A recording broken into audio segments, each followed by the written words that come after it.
The bridge of the UES Valkyrie hummed with quiet efficiency as Captain Sarah Chun reviewed the morning reports. 3 months into their deep space patrol along the outer rim of human territory, her crew had settled into a comfortable routine. The massive Dreadnought-class vessel cut through the void with purpose, its dark hull bristling with weapons that had never seen true combat. "Captain, we're receiving a distress signal," announced Lieutenant Torres from the communications station. His voice carried an unusual tension that made Chen look up from her tablet. "Origin?" she asked, moving toward his station. "Unknown, ma'am. The signal is strange. It's not using any human protocols, and the translation matrix is struggling with parts of it." Chen frowned. First contact protocols were clear, but distress calls complicated matters significantly. "Put it through, best translation available." The bridge speakers crackled to life with a series of melodic tones that somehow conveyed desperate urgency. The ship's AI worked to overlay a rough translation. "Please, anyone who can hear this, we are dying. Our world burns, the devourers have come. We cannot. Please help." The signal dissolved into static, then repeated. "How far?" Chen asked immediately. "Approximately 6 light years, Captain. The Kepler 442 system." Chen's tactical officer, Commander Hassan, looked up from his console with concern. "Ma'am, that system isn't on any of our star charts as inhabited. Our long-range surveys showed it was uninhabitable." "Apparently our surveys were wrong," Chen replied grimly. "Or something's changed. Torres, can you clean up that signal? I want to know exactly what we're dealing with." As the communications officer worked, Chen studied the tactical display.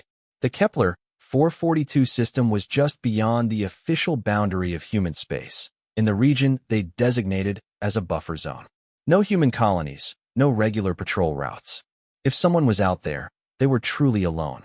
"Captain," Torres said after several minutes of work, "I've managed to isolate some additional fragments. They mentioned something called the Swarm and metal teeth that eat worlds. The linguistic patterns suggest a highly advanced civilization, possibly more advanced than ours." "More advanced, but asking for our help," mused Chun. She turned to her science officer. "Dr. Patel, what do we know about this devourer or swarm terminology?" Dr. Patel, a xenobiologist who'd spent her career studying theoretical alien life, shook her head slowly. "Nothing in our databases matches those terms exactly, but the descriptions are troubling. Metal teeth that eat worlds could refer to some kind of self-replicating technology. Von Neumann machines, perhaps, but aggressive ones." The implications sent a chill through the bridge crew. Humanity had long theorized about such threats, but they'd never encountered anything like it. "Time to reach the system at maximum burn?" Chen asked her navigation officer. 47 hours, Captain." Chen weighed her options carefully. The Valkyrie was designed for deep space patrol and interdiction, but it wasn't a rescue vessel. Her crew of 800 were some of humanity's finest, but they were soldiers, not diplomats or relief workers. "Ma'am," Commander Hassan spoke up, "we should consider the possibility that this could be a trap, an unknown alien species luring ships into an ambush." "Acknowledged, but our standing orders are clear about distress calls," Chen replied. "Besides, if this swarm is real and it's consuming worlds, it might not stop with whoever's asking for help." She made her decision. "Navigation, set course for Kepler 442, maximum burn. All departments, prepare for potential combat operations. I want full diagnostics on all weapons systems and defensive measures." As the Valkyrie's massive engines ignited, pushing the ship toward its destination at tremendous acceleration, Chen couldn't shake the feeling that they were heading into something unprecedented. Humanity had been alone in the universe for as long as they'd been exploring it. The idea that there were not one but potentially multiple alien civilizations out there, locked in some kind of war, changed everything. Dr. Patel approached her an hour later with a more detailed analysis. "Captain, I've been studying the linguistic patterns in that distress call. Whoever sent it has a remarkably sophisticated understanding of physics and mathematics embedded in their language structure. But there's something else." "What is it, Doctor?" "The emotional undertones suggest a species that's fundamentally peaceful. The way they phrase their plea for help, the terminology they use, This isn't a warrior culture asking for military support. This is a civilization of scholars and artists and philosophers begging someone, anyone, to save them from annihilation. Chen felt the weight of responsibility settle on her shoulders. What kind of weapons loadout do we have? Commander Hassan pulled up the tactical display. Full combat loadout, ma'am. 16 heavy particle beam cannons, 32 missile tubes loaded with both conventional and antimatter warheads, defensive laser grids, and full shielding. Plus our fighter complement of 48 Raptor-class interceptors. Against an unknown enemy that can apparently consume worlds, Chen said quietly. Yes, ma'am. Though I should point out that human weapons technology has always been robust. We've had to be creative since we're from a death world. That was an understatement. Earth was classified as a Class 12 death world by their own xenobiological standards, a planet so hostile that life shouldn't have been able to evolve intelligence. The fact that humans had not only survived but thrived had led to military technology that was, by necessity, extremely deadly. Humanity had grown up fighting the environment, fighting each other, fighting the very planet that tried to kill them every day. Their weapons weren't elegant or energy efficient like theoretical advanced civilizations might prefer. They were brutal, overwhelming, and designed to stop threats permanently. The next 36 hours passed in tense preparation. The crew ran combat drills, checked and rechecked every system, and studied what little data they had about their destination. The distress signal continued broadcasting, becoming clearer as they approached, and the details it revealed were increasingly disturbing. Captain, Torres called out as they entered the final approach phase. I'm getting much clearer translations now. The aliens call themselves something that translates roughly to the gardeners. They're describing systematic destruction of their cities, mention of metal locusts that strip everything down to bedrock. Any response to our own transmissions? Yes, ma'am. They're aware we're coming. They seem surprised and grateful, but also concerned about our safety. Chen almost smiled at that. A dying civilization worried about the safety of their potential rescuers. Dr. Patel had been right about their peaceful nature. Dropping out of FTL in 3 minutes, announced the navigation officer. All hands, battle stations, Chen ordered. Shields up, weapons ready but not armed. Let's see what we're walking into. The Valkyrie emerged from faster-than-light travel at the edge of the Kepler 442 system, and immediately every sensor on the ship began screaming warnings. The third planet, the source of the distress calls, was partially obscured by a massive cloud of metallic debris. But this wasn't the result of some ancient cosmic collision. The debris was moving with purpose, flowing in organized patterns around the planet like a living thing. Sweet Jesus, whispered Dr. Patel as the main screen displayed the tactical overview. The swarm was exactly that. Millions, perhaps billions of metallic constructs, each roughly the size of a fighter craft, moved in perfect coordination around the planet. From this distance, they looked like insects covering a piece of fruit. Captain, I'm reading massive energy signatures from the planet's surface, reported the sensor operator. Looks like they're strip mining the entire world, converting matter into more of those things. The gardeners. I'm detecting what appear to be cities, but they're under siege. The metallic swarm is systematically dismantling everything. I estimate the planet has maybe 72 hours before complete consumption. Chen stared at the display, trying to process the scale of what she was seeing. This was beyond any threat humanity had imagined. A self-replicating swarm that could consume entire worlds, growing stronger with each victory. Ma'am, Commander Hassan said quietly, recommend we withdraw immediately. Report this to Fleet Command, and let them decide how to proceed. It was the smart tactical choice. The Valkyrie was one ship against what appeared to be an infinite enemy.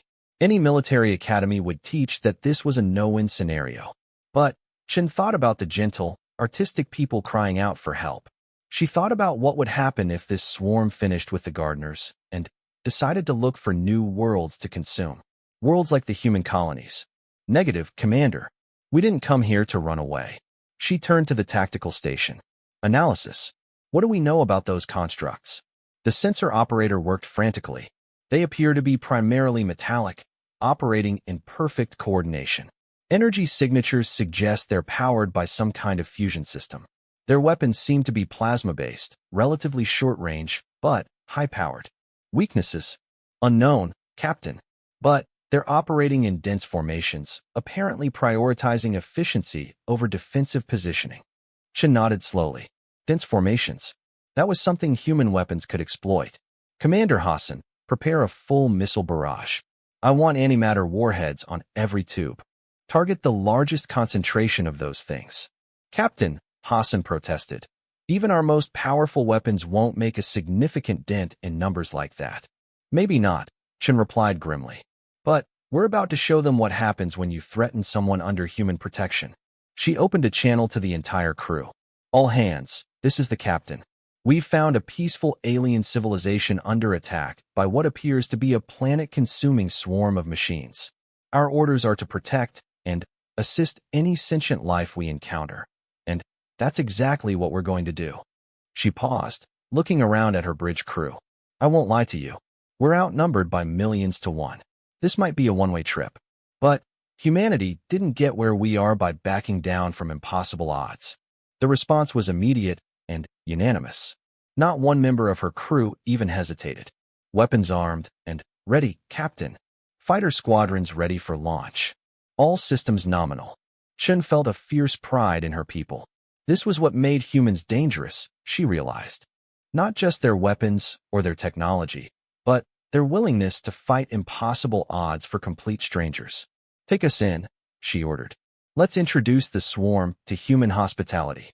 As the Valkyrie began its attack run toward the besieged planet, its weapon systems charging and fighter bays preparing to launch, Chen wondered if the gardeners truly understood what they'd asked for when they called for help. They'd been expecting rescue. Instead, they were about to witness what happened when someone threatened the innocent within reach of Earth's children. The swarm was about to learn why humans were called Deathworlders. And it was going to be terrifying. The first antimatter missile struck the swarm at 0347 ship time, and the explosion lit up space like a newborn star. Captain Chen watched from the bridge as a sphere of brilliant white energy expanded through the metallic cloud, consuming thousands of the mechanical constructs in an instant. For a moment, she allowed herself to hope that human firepower might be enough to turn the tide. Then, the gap closed. The swarm flowed like liquid metal to fill the void her weapon had created, and she realized the true scale of what they faced. The destroyed units represented perhaps 1/10,000th of the total mass surrounding the planet. Impact assessment, she called out. Confirmed kills in the thousands, reported the tactical officer. But the enemy is adapting their formation. They're spreading out. Chen nodded grimly. Intelligence. The swarm was learning from her attack, adjusting tactics in real time. That made it infinitely more dangerous than a simple, mindless mass of machines. Continue bombardment. Target priority clusters.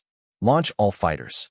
The Valkyrie's missile tubes spoke in rapid succession, sending streams of antimatter-tipped death into the swarm. Each explosion carved temporary holes in the metallic cloud, but Chen could see it was futile. They were trying to empty an ocean with a bucket. The fighter squadrons launched from the carrier bays, 48 Raptor-class interceptors screaming toward the enemy at tremendous velocity. These were some of humanity's finest pilots, veterans of a dozen conflicts, flying the most advanced fighters in human space. They lasted exactly 4 minutes and 37 seconds. Mayday, Mayday, this is Raptor Lead. Came the panicked voice over the comm. They're everywhere. The formations are too dense, we can't. The transmission cut to static as another pilot died. Chun watched the tactical display in horror as the green icons representing her fighters winked out one by one. The swarm's plasma weapons were devastating at close range, and the mechanical constructs moved with inhuman precision. No human pilot, no matter how skilled, could match their coordination. Recall all fighters, emergency jump, she ordered, but it was too late. Only 6 of her 48 interceptors managed to break free and return to the carrier. Commander Hassan appeared at her elbow, his face grim.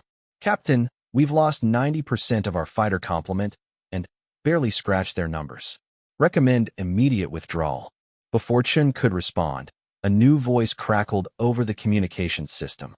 The translation was much clearer now that they were closer to the planet. Human vessel, This is Keeper Valdris of the Gardner Coalition. We are grateful beyond words that you answered our call. But you must flee. The Devourers cannot be fought with conventional weapons. They adapt too quickly, learn too fast. Chun keyed her microphone. Keeper Valdris, this is Captain Chun of the human ship Valkyrie. We don't abandon people in need. Captain Chun, came the melodic alien voice, tinged with desperate sadness. Your bravery honors you. But you do not understand. We are the seventh civilization the Devourers have consumed. Each previous species tried to fight them. The Korthak had weapons that could shatter moons. The Zephyrians controlled gravity itself. All fell to the swarm. Then, we'll be the first to succeed. Shin replied with more confidence than she felt. There was a pause before Valdris responded. Your species, you are very young, are you not? You have not learned the wisdom of strategic retreat. Dr. Patel leaned toward the communications station. Captain, may I? Shin nodded, and Patel activated the channel. Keeper Valdris, this is Dr. Patel, xenobiologist. You're right, we are young. We're also from what we classify as a death world. Our entire evolutionary history has been about fighting impossible odds. Another pause. A death world? This term is not familiar. A planet so hostile that most life forms cannot survive there, Patel explained. Humanity evolved under constant threat of extinction. We learned to fight not because we wanted to, but because everything on our world was trying to kill us. I see. But surely you understand the mathematics of this situation. Your single vessel against millions of... Keeper, Chen interrupted. With respect, you're thinking like prey. We're predators. She turned to her tactical officer. Hassan, analysis of swarm movement patterns. Are they protecting anything? Hassan worked at his console for several moments. Yes, ma'am. There appear to be larger constructs at the center of each formation, roughly 10 times the size of the basic units. Command nodes. Very likely. If I had to guess, those are the brains of each cluster. Chen smiled for the first time since entering the system. Then, we know how to hurt them. Prep a surgical strike package. I want our heaviest penetrator missiles loaded with antimatter charges. Captain, Valdris's voice returned, now with what sounded like alarm. We are monitoring your communications. You cannot mean to attack the Nexus units directly. They are too well defended. Watch us, Chen replied. She opened a channel to the entire ship. All hands, this is the captain. We're going to try something these machines won't expect. Instead of trying to kill all of them, we're going to cut off their heads. The Valkyrie changed course, diving toward the planet on a steep attack vector that brought them directly toward the largest concentration of swarm units. Immediately, thousands of mechanical constructs broke off from the planetary assault to intercept them. Defensive systems, maximum power, Chen ordered. I want every point defense laser online. The ship's hull became a constellation of light as defensive systems engaged the incoming plasma fire. The Valkyrie's shields flared and sparked under the assault, but they held. Human shielding technology, developed through centuries of warfare, proved surprisingly resilient. 15 seconds to optimal firing position, Hassan announced. Steady as she goes, Chen replied, watching the tactical display as her ship drove deeper into the enemy formation like a spear thrust into the heart of a beast. At point-blank range, the Valkyrie unleashed hell. Every heavy weapons system fired simultaneously. Particle beams carved through space at light speed, while penetrator missiles accelerated to significant fractions of light speed before detonating their antimatter warheads directly against the massive command nodes. The explosions were visible even from the planet's surface. Entire sections of the swarm simply ceased to exist as their command structure was obliterated. For the first time since the battle began, the mechanical constructs showed something resembling confusion as their coordination faltered. Direct hits on multiple Nexus units, Hassan reported with savage satisfaction. Estimate 40% of the local command structure destroyed. The effect was immediate and dramatic. Without their command nodes, thousands of basic units began operating independently, their perfect coordination broken. They became vulnerable. All weapons, free fire, Chen ordered. Target any cluster without a command node. The Valkyrie's guns spoke continuously now, pouring destruction into the disorganized sections of the swarm. For several minutes, it seemed as though human tactics might actually work. Then, the swarm adapted again. Chun watched in fascination and horror as the surviving command nodes began coordinating more tightly, creating redundant command structures. The basic units that had lost their leaders were rapidly absorbed into other formations. Their learning, Dr. Patel observed with scientific detachment. The swarm is incorporating our tactical approach into their own doctrine. Time to teach them another lesson then, Chun replied. Hassan, do we have any nuclear penetrators left? Yes, ma'am. But, Captain, nuclear weapons won't be significantly more effective than, not for the explosion, Chun interrupted. For the electromagnetic pulse. Hassan's eyes lit up with understanding. Of course, EMP might disrupt their coordination systems. Exactly. Prep the nuclear penetrators for airburst detonation. I want EMPs going off throughout their formation. The nuclear missiles launched in rapid succession, detonating in carefully calculated positions to create overlapping electromagnetic pulse waves throughout the swarm. The effect was immediate and profound. Thousands of mechanical constructs simply stopped functioning as their electronic systems were overwhelmed.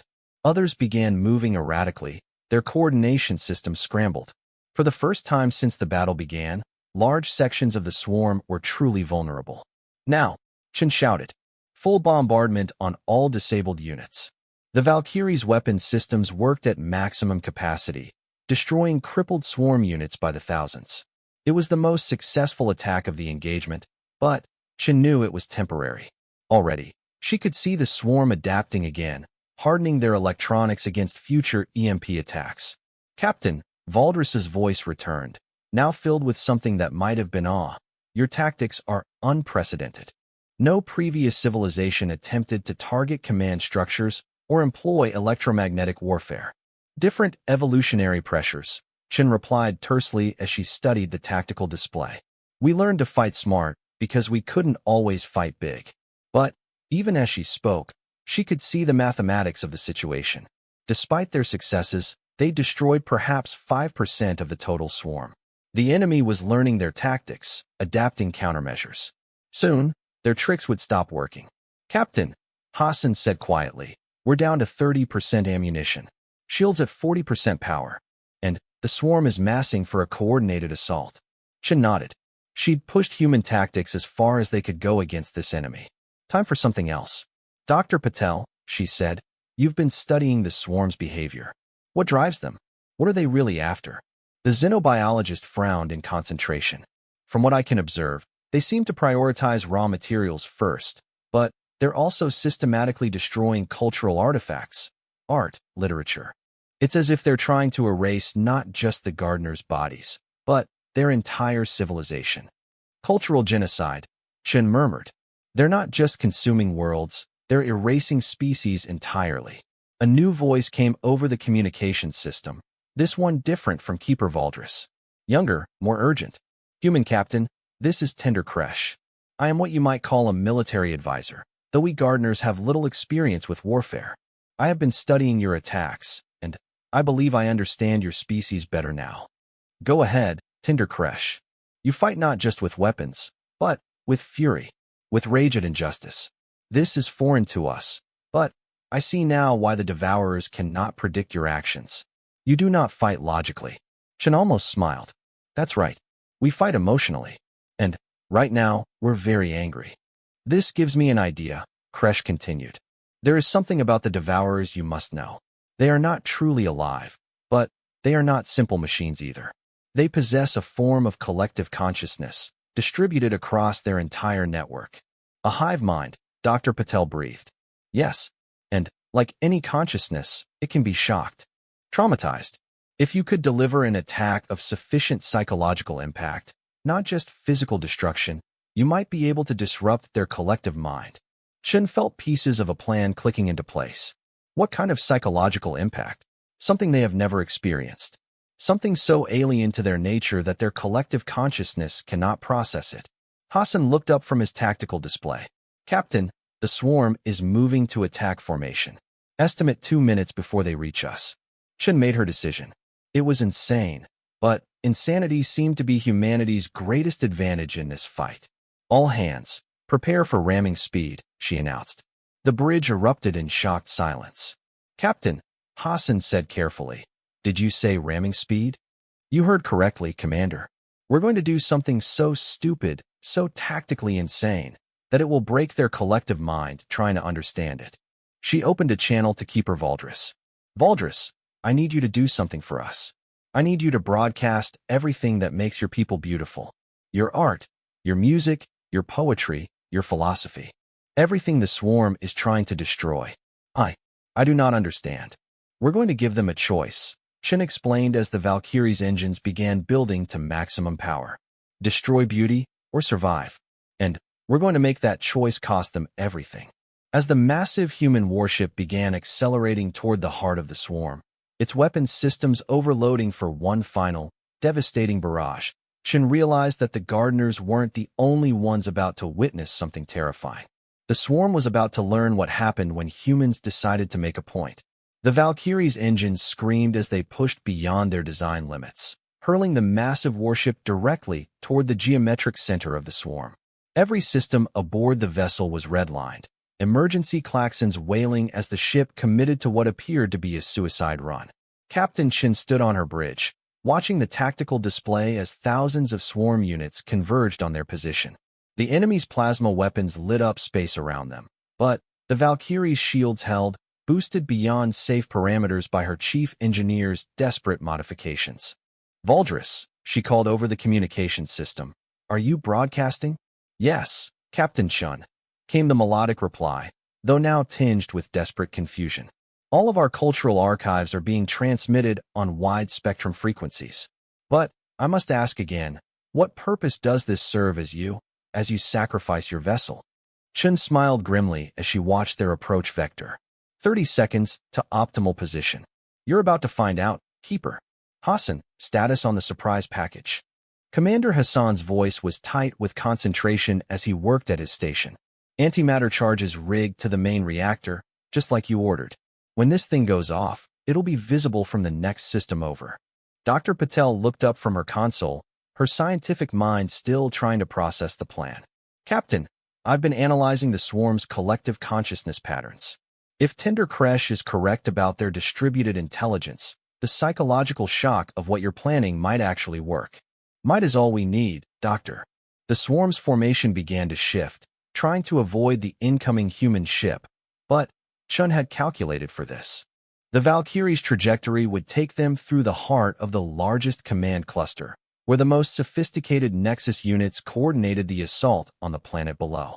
20 seconds, Hassan announced. Chen opened a channel to her crew. All hands, this is the captain. In a few moments, we're going to do something that no military academy would ever teach. Something so fundamentally insane that our enemies won't be able to process it. She paused, looking around at her bridge crew. Every one of them was still at their station, still doing their job, even though they all knew what was coming. We're going to charge into the middle of an enemy formation and detonate our ship, not because it's tactically sound, not because we have to, but because we refuse to let genocide happen while we have breath in our bodies. The ship shuddered as it plowed through the outer edges of the swarm formation, her weapons firing continuously in all directions. Explosions bloomed around them as basic units were destroyed by the thousands, but Chen's attention was focused on the massive Nexus units ahead. 10 seconds. For what it's worth, Dr. Patel said quietly. I think you're right about this breaking their collective consciousness. No purely logical entity could understand choosing certain death to make a moral point. 5 seconds. Chun keyed the communication system one final time. Valdris, Kresh, all of you down there. Remember that when the universe gets dark, when things seem hopeless, there are species out there who will fight for you. Not for territory or resources or strategic advantage, but just because it's right. Detonation in 3, 2, 1. The antimatter charges around the Valkyrie's main reactor triggered simultaneously, and, for a brief moment, a new star was born in the Kepler 442 system. The explosion was beyond anything the swarm had encountered. Not just the physical destruction, though that was immense. Every Nexus unit within 50,000 kilometers was simply vaporized. But it was the context that shattered their collective understanding. The human ship had deliberately destroyed itself. Not as a last resort, not because it was damaged beyond repair, but as a conscious tactical choice. The swarm's distributed consciousness tried to process this information and failed catastrophically. For a being that valued only efficiency and survival, the concept of willing self-sacrifice for others was literally incomprehensible. It was like trying to divide by zero in their collective mind. The psychological shock wave rippled through the swarm's network faster than any physical force. Units across the entire system suddenly stopped functioning as their shared consciousness crashed, trying to understand what they had witnessed. On the planet below, Keeper Valdris watched through the observation dome of New Harmony City as the mechanical constructs that had been systematically dismantling their world simply stopped. They hung motionless in the air, their coordination completely broken. "Tender Kresh," Valdris called to their military advisor. "What has happened to them?" Kresh was studying the readings on their instruments with growing amazement. "The human strategy worked beyond our most optimistic projections. The Devourer's collective consciousness has suffered what we might call a psychological breakdown. They cannot process the concept of deliberate self-sacrifice." Valdris felt something that might have been hope stirring in their chest. Will this effect be permanent? Unknown. But it has given us an opportunity we have not had since they arrived. Across the system, the surviving human fighters regrouped under the command of Squadron Leader Martinez, the senior surviving pilot. Her 6 remaining Raptors hung in space near the expanding debris field that had been the Valkyrie, watching in awe as the swarm's perfect coordination completely collapsed. "Holy Mother of..." Martinez breathed as she watched thousands of swarm units drift aimlessly through space. She actually did it. The captain actually broke them. Her tactical officer's voice crackled through the calm. "Ma'am, we're detecting massive power fluctuations throughout the swarm network. Whatever's happening to them, it's spreading." Martinez made a command decision that would have made Captain Chin proud. "All fighters, attack formation. Let's make sure these bastards stay broken." The 6 remaining Raptors dove into the disorganized swarm, their weapons carving through units that no longer coordinated their defenses. For every human fighter, they destroyed hundreds of the mechanical constructs, each victory cascading through the damaged collective consciousness and causing further psychological trauma. On the planet, the Gardeners rallied with surprising speed. Despite their peaceful nature, they understood opportunity when they saw it. "All defensive batteries, target the Devourer units above our cities," Kresh ordered through their communication network. "This may be our only chance." The Gardeners' weapons were elegant, energy-efficient, designed more for shaping matter than destroying it. But they were effective against the motionless swarm units, and each destroyed construct sent fresh waves of confusion through the collective consciousness. Dr. Patel's analysis had been correct. The swarm was learning, but they were learning something that contradicted their fundamental nature.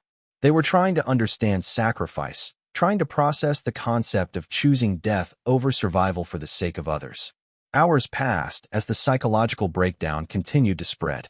Swarm units across multiple star systems began exhibiting erratic behavior as the consciousness virus propagated through their quantum communication network. But the effect wasn't permanent. Deep within the swarm's core programming, emergency protocols began activating. The collective consciousness started compartmentalizing, creating firewalls to isolate the damaged sectors. Squadron Leader Martinez was the first to notice the change. "Control, I'm seeing coordinated movement returning to some swarm units. Whatever we did to them, they're starting to recover." On the planet, Tender Kresh confirmed her observation. "The Devourers are beginning to reorganize.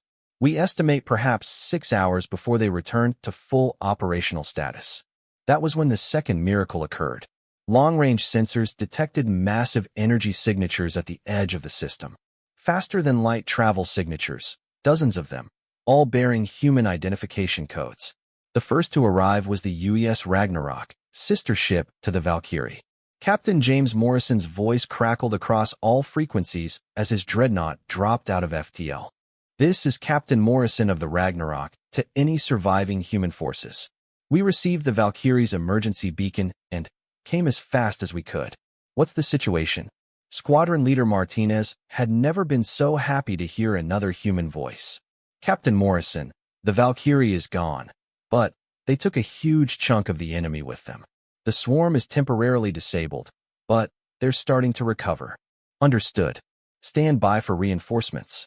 More ships began arriving. The UES Thor, the UES Mjolnir, the UES Warhammer.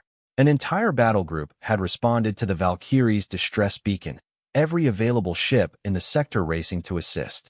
But it wasn't just the military vessels. Following behind the warships came hospital ships, supply vessels, refugee transports. Humanity's response to the crisis wasn't just military, it was comprehensive. Captain Morrison established communications with the Gardeners within minutes of arrival. Keeper Valdris, this is Captain Morrison. We're here to finish what the Valkyrie started. Valdris's relief was evident even through the alien translator. Captain Morrison, your people, the sacrifice your vessel made. We have no words for such bravery. You don't need words, Keeper. Just point us at the enemy. Dr. Sarah Kim, the xenobiologist aboard the Ragnarok, had been studying the reports from Dr. Patel's final transmissions. Captain, I think I understand what happened here. The swarm's collective consciousness suffered a logic failure trying to process human behavior. Elaborate, Doctor. They're a hive mind optimized for efficiency and survival. The concept of self-sacrifice for others is so alien to them that it literally broke their ability to think clearly. It's like, imagine a computer trying to process a paradox. Morrison nodded grimly. Can we replicate the effect? Possibly, but it would require more sacrifice. More humans willing to die to make a point. Morrison looked around his bridge at his crew. Every one of them had volunteered for military service, knowing the risks. Every one of them had heard the story of the Valkyrie's final moments. Doctor, he said quietly, I don't think that's going to be a problem. The swarm was beginning to recover from their psychological trauma, their damaged collective consciousness slowly repairing itself. But they were about to face something they had never encountered in their conquest of 7 civilizations. They were about to face not just one desperate human ship, but an entire species that had decided the Gardeners were worth protecting. As the human battle group formed up for their assault, Keeper Valdris made one final transmission to the approaching fleet. Human ships, why? Why do you risk everything for a people you have never met? Captain Morrison's response would be remembered by both species for centuries to come. Because, Keeper Valdris, that's what humans do. We don't let the bullies win, no matter how big they are. The second battle for the Gardener homeworld was about to begin, and the swarm was about to learn why humanity had never met a fight they wouldn't take. Even when the odds were impossible,